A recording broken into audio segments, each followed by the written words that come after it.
Hey, welcome back to another episode of the Growth and Scaling Sessions. I am Todd Westra, and I am so happy to be here today. I've got two awesome guests who are going to be joining us today to talk about what exactly are RevOps.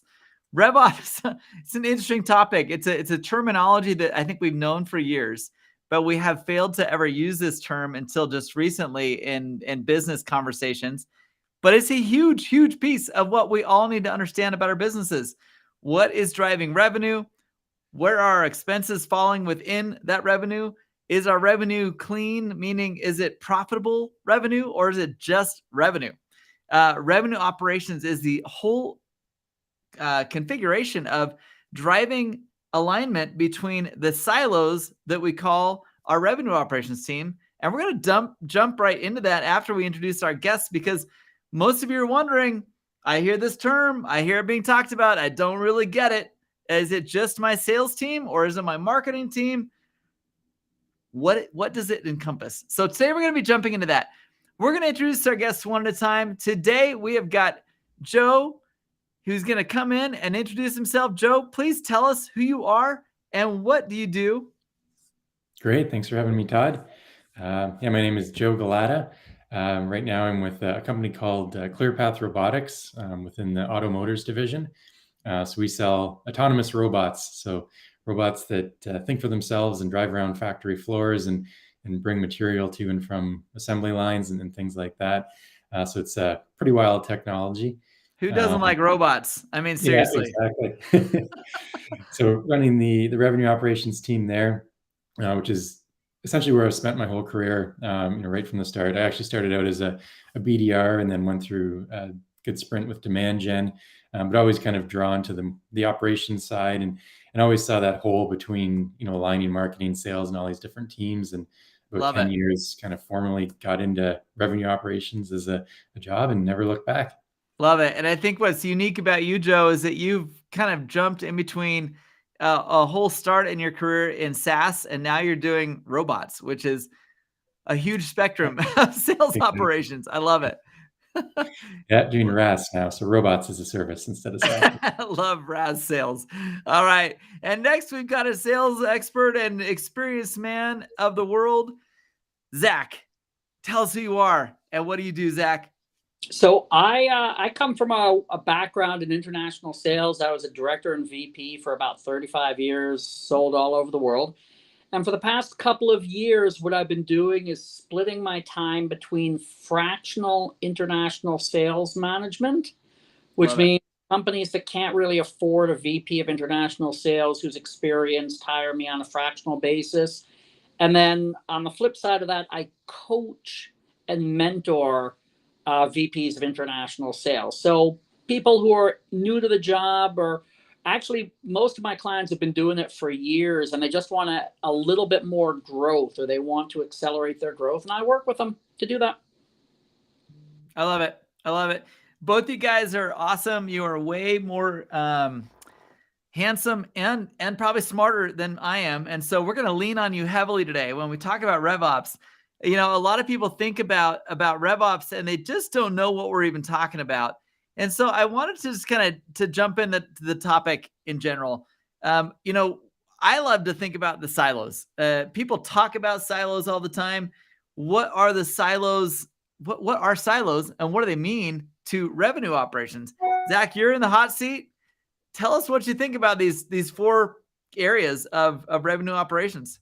So I'll tell you what, I was talking to some people, I have a lot of LinkedIn friends, sales nerds, basically. Yeah. And we were talking a while back, and it seems like a lot of people don't communicate between these silos, which I found really funny because I've always tried to drive that communication both formally and informally. But to be really frank, I've never been in a place, none of the companies I've ever worked for had a really good formal system to break down those silos, right?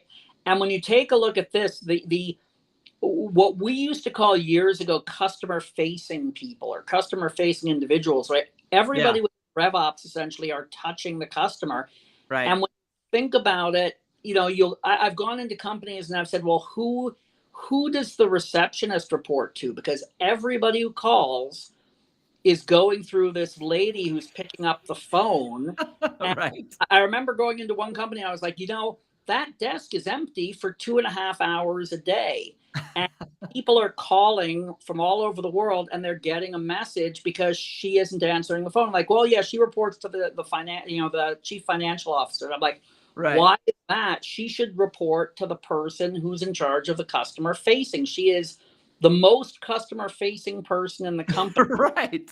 And stuff like that, and people don't think about it, and getting that type of communication where you look at it and you say, well, what is every type of communication or touch between the customers and the Right. distribution and the world and the company? Can we control that and, like you said, break down those silos and get those people talking?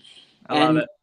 and I used to go out for breakfast and drinking with marketing people on a regular basis. Yeah. You want to get that communication going there.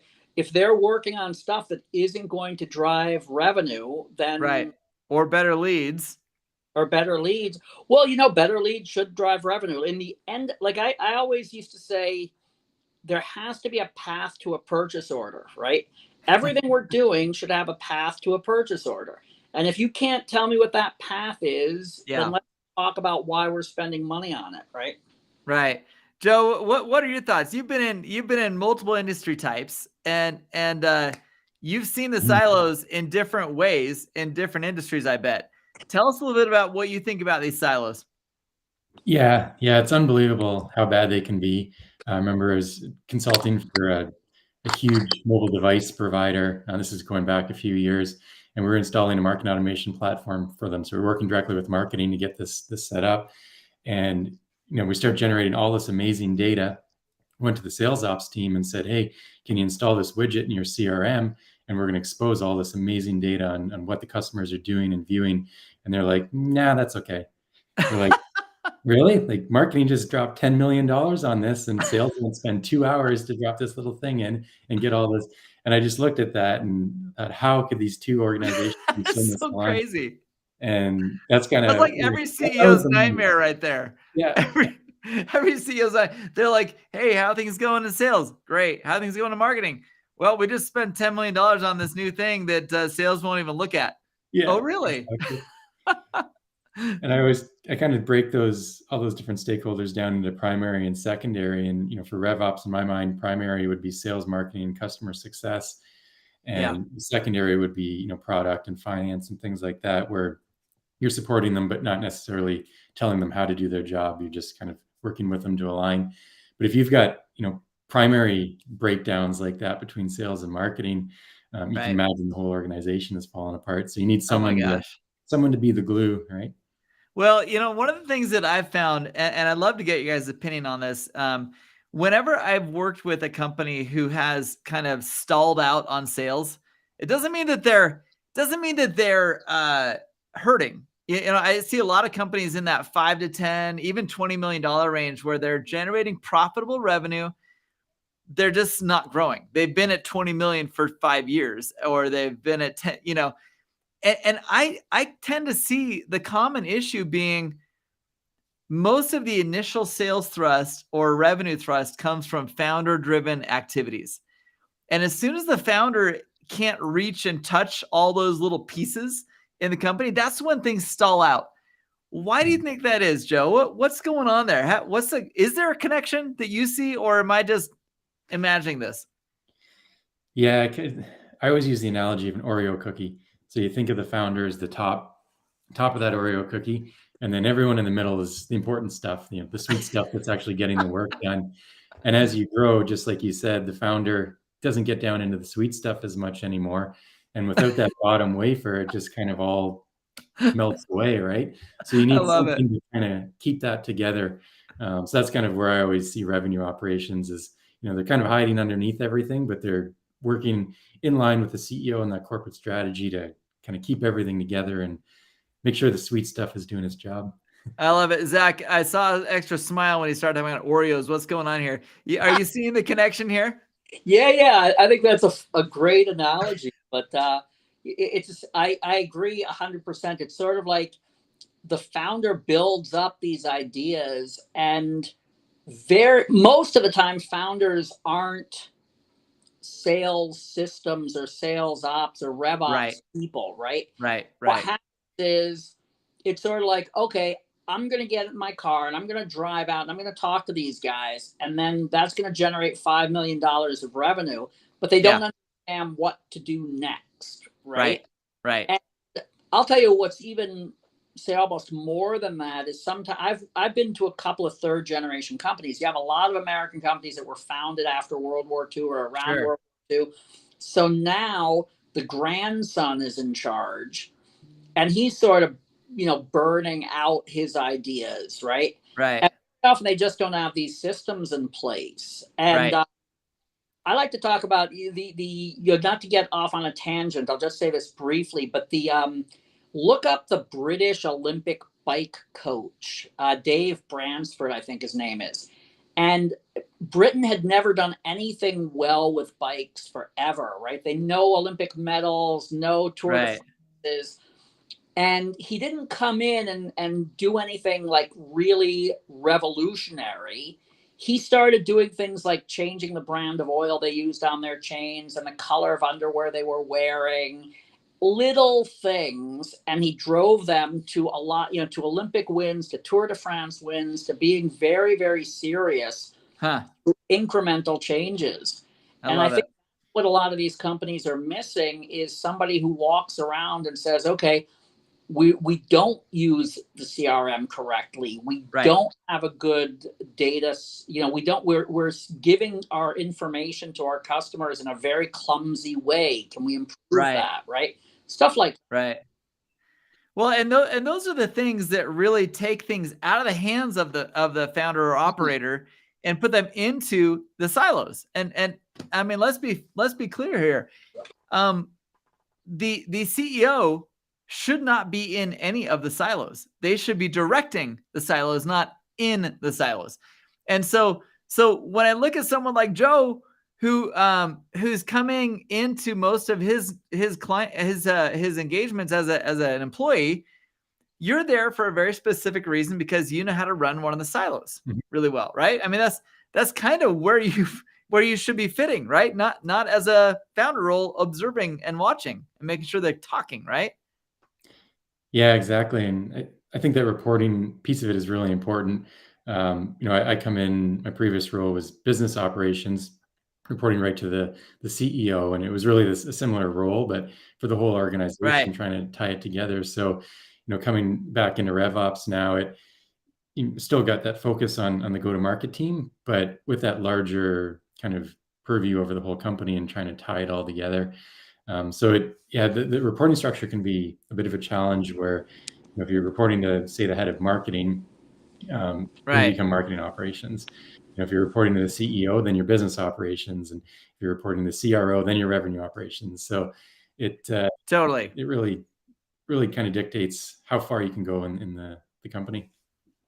I totally agree. And one of the things that for me is really important for all of us to be thinking about is, when it comes to building alignment between revenue operations, there's something we got to understand. There is a process for doing this, and there is a way to make things happen in a better way than what we might imagine. I always start with making sure that there is an understanding of what all those roles are.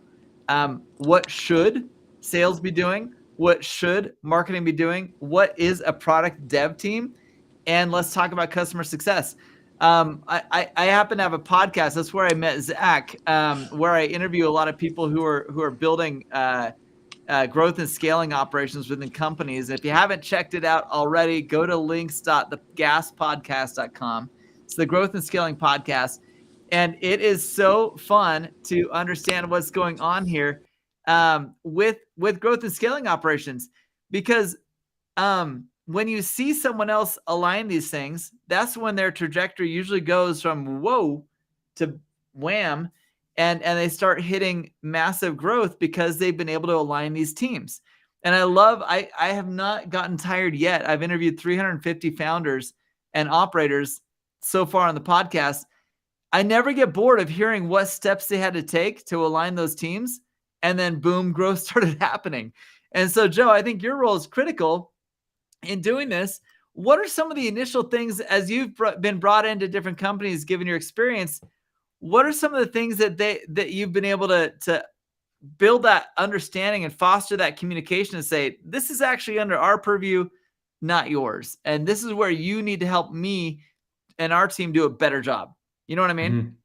Yeah, first place I usually start is just mapping out what's going on in the organization, mapping out all the processes, who's talking to who's responsible for what. One interesting thing, the last organization I was at, Exonify, CEO Carol Lehman, she was absolutely customer obsessed. And when we did that, she Love said, it. I don't care so much about what's going on inside our company. I want you to tell me how it aligns to the customer life cycle. So we ended up, Right. building this massive customer life cycle diagram and then started tying in all the things that Exonify did around that. And it was brilliant because everything lined up to revenue and how are we building value for the customer at every step of the way, even in invoicing or something like that. But that was kind of the first step to figure out what do we need to do to support the customer and who's doing it and how are they doing it. And then from there you can start to figure out where are the gaps that you can improve. I think you bring up a really important point that Zach kind of alluded to earlier, which is anyone customer facing should be considered revenue operations or RevOps. Zach, are you back with us? You stabilized with your tech? I am. Yeah. Okay, good. So Zach, I mean, talk to me here. When you're trying to help somebody grow international, which is a big deal because I mean, companies oftentimes only think North America, but as they start to develop their company and they're hitting bigger benchmarks, they got to start looking international. Right. I got to imagine when you see a company ready to go international, you see a lot of issues with their entire RevOps teams. Oh, what are some of the common things you're seeing, and how do you help them deal with it? So I'll tell you what. Like I have a book about growing globally, and a chapter is just like what you have to fix in your company that isn't related to what you think is sales, basically, right? Because okay, what happens is you have like for instance shipping. Every time you go into a company, or every time I go into a company, they say, oh, we've been shipping for 30 years, we're great. I'm like, okay, but going from Pittsburgh to Cleveland is totally different from going from Pittsburgh to Doha, right? So we got to look at this because when and I've seen big deals screwed up over shipping, right? yeah, And the same thing with payments. I'll say to people, okay, your payment guy should go and take a course. This is the course you take, right? He needs to understand letters of credit. He needs to understand. And they'll say, no, we've been doing this for 30 years. We're great. I'm like, you've never done this before. Let's spend days studying it, right?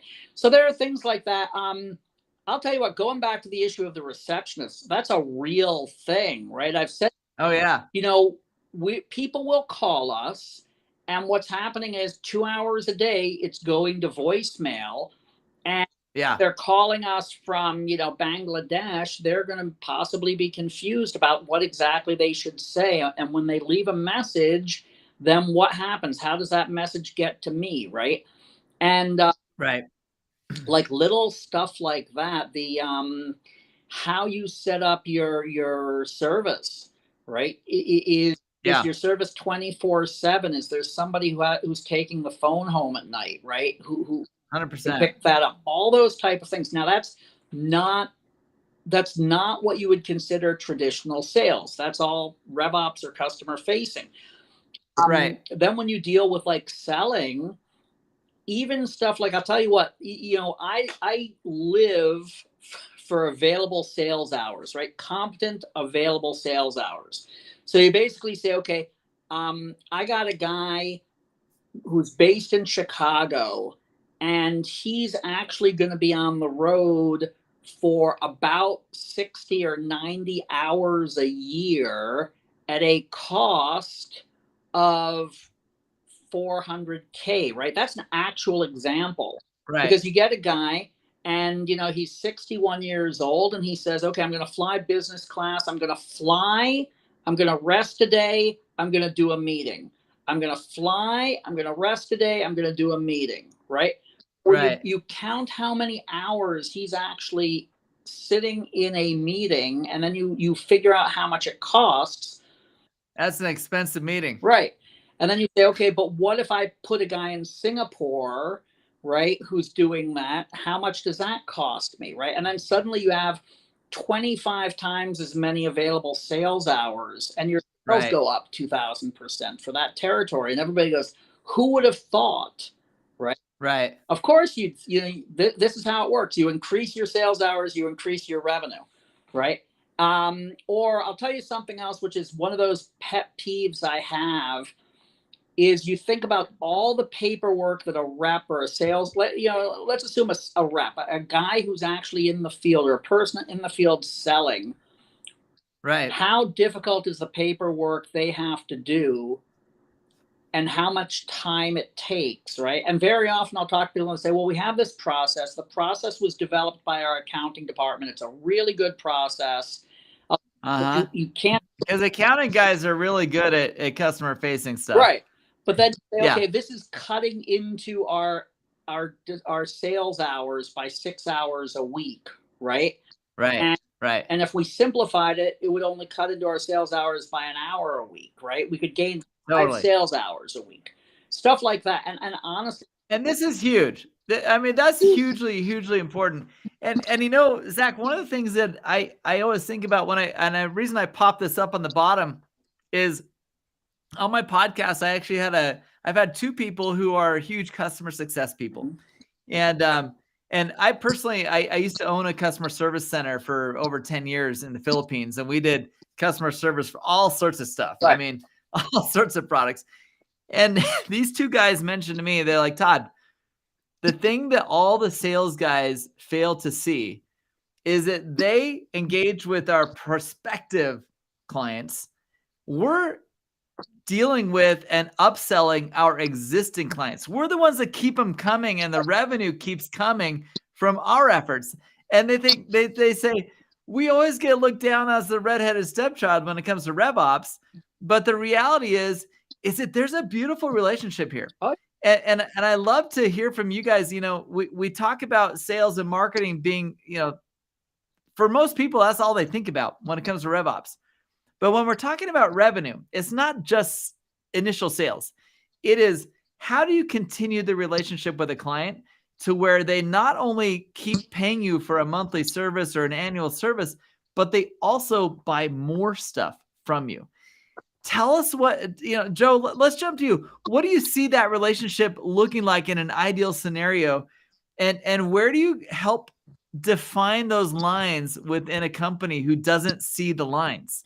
They're just all over the place. Yeah, we went through a pretty hardcore example of that at Auto, where, we're in the business of, getting in there, doing an initial use case, selling some robots, and then proving that out and expanding. So traditional land and expand. Now, as a young robot company, our products always weren't as stable as we would like. So, we get those initial deals, pass them on to the customer success team. They do the implementation and struggle with it. When sales goes to make that expansion deal, they can't. So now we can't hit our plan because 80% of it's evaporating because the robots aren't working the way we hoped. So now sales understands the importance of that. So it kind of did 2 things. One, as we matured, as our technology matured, that kind of solved the technical problems. So now we've got wonderful robots that do their job. On the sales side, it kind of forces sales to think a little harder about, like, was that a good use case in the first place? Were we stretching those robots further than they could go? So now they're a little more in tune with, actually nailing that ICP and, not kind of going off and on a tangent with these other customers that need features that don't exist. So it was perfect to align both sides. That's a really great point you bring up, because, oftentimes when left to their own devices, what does a sales guy do? They make up stuff that will fit the need of the person they're talking to right at that moment, right? And sometimes it's doable, sometimes it's not, and sometimes they're just kind of talking out of their mouth because they want to make the sale. Yeah. But when they're actually talking and communicating with, say, a product dev team or a customer success manager who's saying, Zach, if I ever hear you say that again, we can't sustain these clients if you're saying these kind of things. what do you do, Joe? I mean, how do you take those first steps to align these guys? I like to throw everybody into a cage match. Yeah, put everybody That's what the CEO wants to do. yeah, put everybody in the room and talk it out. Sometimes it's painful, and Matt, our CEO, that's actually one of his things, is Right. remove those three-way conversations and just get everyone in a room. And if it's uncomfortable, that's fine, but let's talk it out and figure out the problem and a solution. And we're a heavily engineering-driven company, so they're all Right. about getting to the root cause. So it generally works out very well for us in the end. But some pain, but we always get there, and the product is come a long way because of it. I love it. Well, that is what makes a big difference. And Zach, I mean, I'm sure you see this a lot in Growing Global, but you got something you want to say? Yeah, I just wanted to add to that. Like, I like to put together like a message board, right? Say, this is what you're allowed to say. This is the parameters of what you're allowed to say. Right. I remember years ago, I'm in a meeting with somebody presenting, and he is lying through his teeth. And I'm standing next to him going, oh my God, did he just say that? I can't believe he just said that. And I grab him, and afterwards I said, that wasn't accurate. And he goes, no, but that's what they wanted to hear. I was like, no, but you can't say that. And so, you put together these things and you say, okay, this is the parameters. This is what we do. This is what you can say. These are the messages. Right. And especially when you're dealing with channel partners, you're dealing with people all over the world who are selling your product who you might not see very often. And you got to control that, because keeping that alignment is really important. Totally. Add another thing, which I believe is really important in the channel sales, say customer success balance, is very often you'll put like a VP of engineering on a plane and you'll send him off to Malaysia.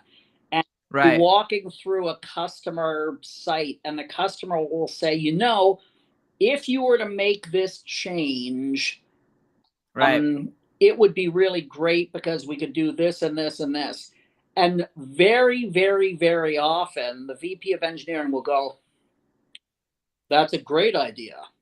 And everybody there understands that this is going to happen next week, right? Effectively, at that point, your sales force says, well, I should stop selling the present product because very soon I'm going to have a better product to sell, right? And it's 2 years later that it actually happens. If it ever happens, right? If it ever happens. And so I always tell people like that, when I'm taking people like that from engineering or other people who aren't under my responsibility, and I'm putting them in front of customers or distributors. Right. I always say, if somebody asks you to change a product, you really have to make sure that we talk about it before you say anything. Don't just stay completely 100% about this, because people will interpret it and it will shut down. If they think a better product is coming out next week, they're going to stop selling what you have now, right? And totally agree. Happens a lot. Totally agree. No, those are great points, Zach. And honestly, when I think about when I see companies that are doing things right, when you see, I mean, on LinkedIn, we all can get alerts, and we can see when a company is just like, whoa, 6 months ago they only had 5 people on their team. Now they've got 60. Something has gone right. And I think that's when the alignment actually happens. And Joe, I know that you talk a lot about these pillars of RevOps. What is it that you have in mind here? What are you talking about? Yeah, so I've always built my RevOps teams on 4 different functions, essentially. So I think the first thing people think about when they hear about RevOps is the systems. So, the tools, who's managing the CRM system and customizing. So that's one piece of it. Insights is another. So who's managing the data, doing the analysis, and whether it's kind of real-time reporting or analysis for the board or something like that. And the other two, we kind of split between operations, which is really just the day-to-day deal comes in, who approves it, who make sure it's structured properly, does all the contracting, things like that. But probably the most important piece is the enablement piece. And that's I think, kind of that glue piece that sticks the whole company together. So who are those people that are working with, marketing and sales and customer success and trying to figure out what those gaps are and project managing those and trying to develop those solutions. And then they obviously go and work with those other groups. There might be a system configuration and they may need data to prove their analysis or their point. And so those are kind of the four pillars that I've always built my teams off of. And that enablement person is kind of the forefront of the team that's working with each different group within the company. And I mean, they know exactly where the bodies are buried and what's going on everywhere and how to. And that's honestly, those four pillars align very well with what I was going to talk about, but we've had such a good conversation. I didn't even get to it. I think for me, I look at these 5 things as like ways to enable alignment, and they actually are directly integrated with 4 pillars you just talked about. I mean, the very, very first thing to alignment is you've got to foster open communication. Like, you have to be able to have a forum or a way that these silos talk to each other. Then you've got to have shared goals. Like, if you're not going to the same target, this product is launching, or this thing needs to be hit harder or whatever, you don't end up doing it together. Then you got to collaborate. I mean, I can't tell you how often I see a sales team generating leads when the marketing team is generating leads. It's like, are you not using the marketing's leads when you know what I mean? It's like they spend time doing BDR work when they don't even need a BDR because they've got leads coming in and they're not even using them. It's crazy. But I'll tell you what. Oh, yeah, keep going. Sorry. I one of my clients a while back, they have like a totally separate marketing and sales. So they're getting these leads, and we're reviewing how many of the leads that come in led to a sale, and it's 0, right? What's happening is they're saying, okay, we process, the lead comes in, the regional manager passes it down to the local distributor, who passes it to a sales guy, who calls up, right? So there's activity and time and energy being involved, and we're getting so the leads suck.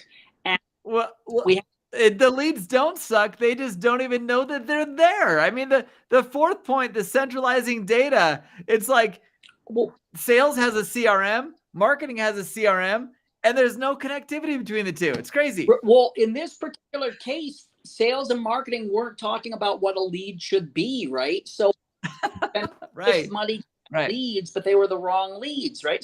So yeah, this communication is essential, and there just wasn't a mechanism to sit down and talk about it. I found it fascinating more than.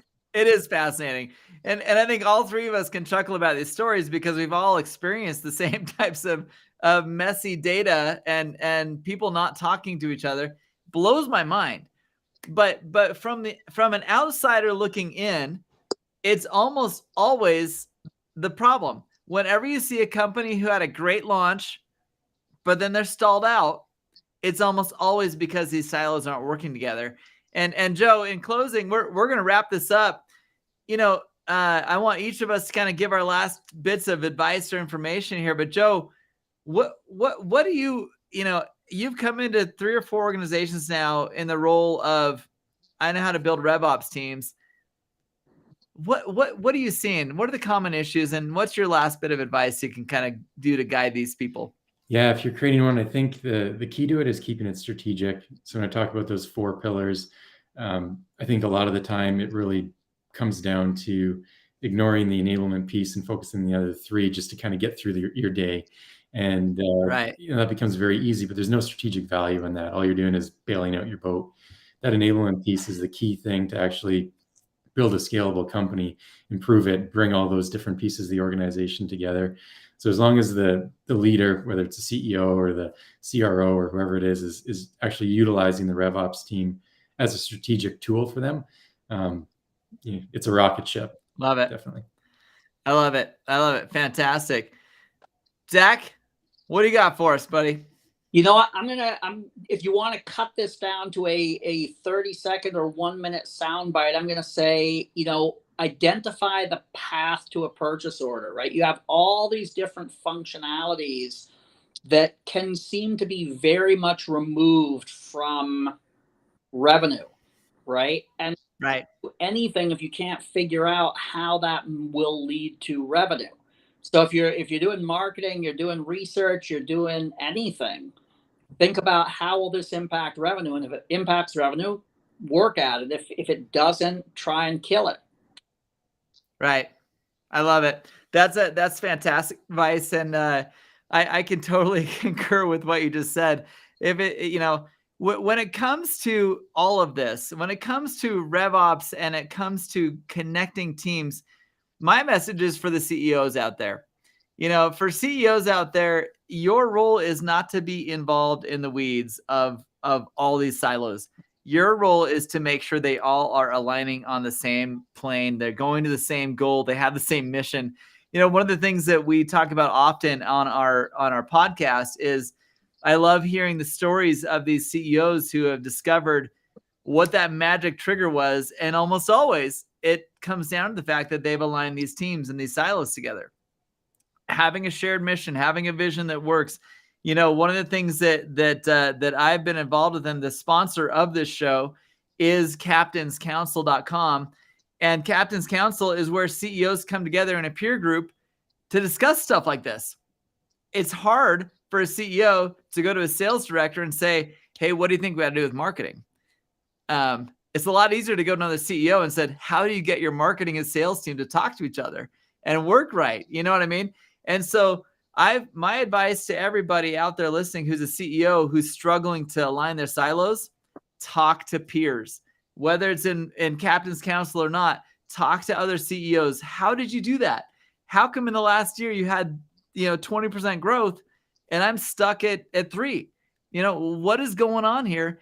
And I think that to Zach and Joe's point, when you have alignment and you're working as a team, sales and revenue just start. Not only does revenue increase, but profitability increases, and everyone's happy. Everyone's like, I know it sounds too good to be true, but when it does align, it is awesome. And I think we've all three experienced awesome growth before, and I don't think it comes any other way. So anyway, those are our tidbits today. I appreciate everybody listening. And if you haven't done so already, make sure you follow all three of us. We are all out here trying to provide value to people listening to this show. And so thank you so much for being here, and share it with those who need to hear it. We'll talk to you guys later. Thanks, guys.